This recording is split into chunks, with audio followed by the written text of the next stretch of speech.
ভোটের মুখে দিলীপ ঘোষের চমক। রাজনৈতিক হিংসায় জখম তৃণমূল কর্মীকে দেখতে হাসপাতালে গেলেন দিলীপ ঘোষ।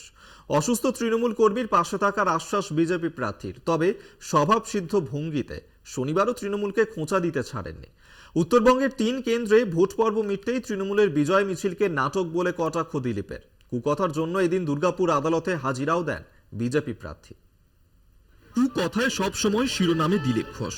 ভোট প্রচারে মুখ্যমন্ত্রীকে কুকথার জন্য জোড়া নোটিশও পেয়েছেন তিনি, তবু বদলাননি দিলীপ ঘোষ।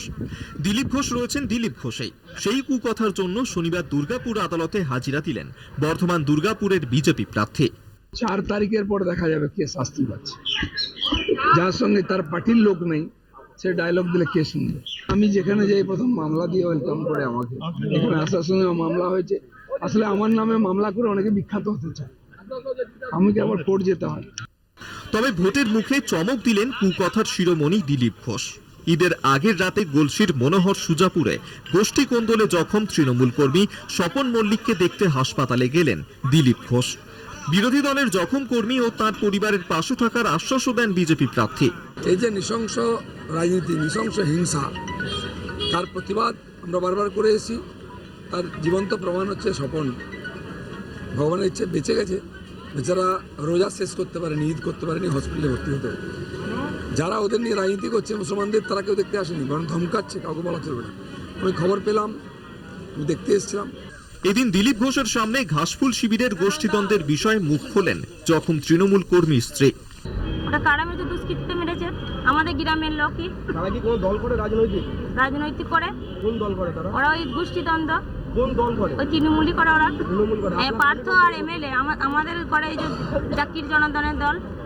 মানে এমএলএ গোষ্ঠীর লোকেরা আপনার স্বামীকে মেরেছে? হ্যাঁ, এমএলএ গোষ্ঠীর লোকরা আমার স্বামীকে মেরেছে। আপনার স্বামী কার সঙ্গে দল করে?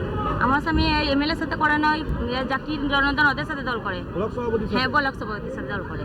শনিবার সকালে চায় পে চর্চায় তৃণমূলকে আক্রমণ করেন দিলীপ ঘোষ। উত্তরবঙ্গের 3 আসনের ভোটের পর বিজয় মিছিলকে ড্রামাবাজি বলেন দিলীপ। এসব ড্রামাবাজি চলবে, 4 জুনের পরে বোঝা যাবে কে কোথায় আছে। টিএমসি যত হারছে তত গলার আওয়াজ করছে, সবাইকে দোষ দিচ্ছে। নির্বাচন কমিশন থেকে আরম্ভ করে সেন্ট্রাল ফোর্স থেকে আরম্ভ করে সবাইকে গালাগালি দিচ্ছেন মুখ্যমন্ত্রী। যদি জিতছেন তো গালাগালি কেন দিচ্ছেন? টেনশনটা আমরা বুঝি। মানে চাপের মুখে এই ধরনের বিজয় মিছিল আগে বার করতে হচ্ছে। সবই চাপ, সেই চাপটা এমন বাড়বে আস্তে আস্তে, সব ঘর ঢুকে যাবে। তৃণমূল কংগ্রেসের তরফে পাল্টা কটাক্ষ করা হয়েছে দিলীপ ঘোষকে। আমরা প্রথম দিন থেকেই দেখছি তো ওই চা চক্রের মধ্যেই দিলীপ ঘোষের সমস্ত কিছু সীমাবদ্ধ। চা খাওয়া এবং আজে বাজে বিবৃতি দেওয়া, এটাই হচ্ছে তার সমস্ত রাজনৈতিক পরিধিটা এর মধ্যেই সীমিত। যে কথা বলছেন, বলে দিলেন যে তৃণমূলের গলার জোর বাড়ছে। তৃণমূলের গলার জোর বাড়বেই তো। আমরা মোদীকে চ্যালেঞ্জ করছি, পশ্চিমবঙ্গে একটা আসন দিচ্ছি না, উনি নিজের সিট জিততে পারবেন না, ওনাকে ওনার পার্টি দূর করে দিয়েছে, নিজের জায়গা থেকে বিতাড়িত করেছে, সেই নিয়ে কিছু কথা বলুন না। সব মিলিয়ে প্রথম দফার ভোটের পরের দিনই দিনভর শিরোনামে রইলেন বিজেপি প্রার্থী দিলীপ ঘোষ। চন্দন সেনগুপ্ত, সঞ্জীব সুইয়ের রিপোর্ট, কলকাতা টিভি।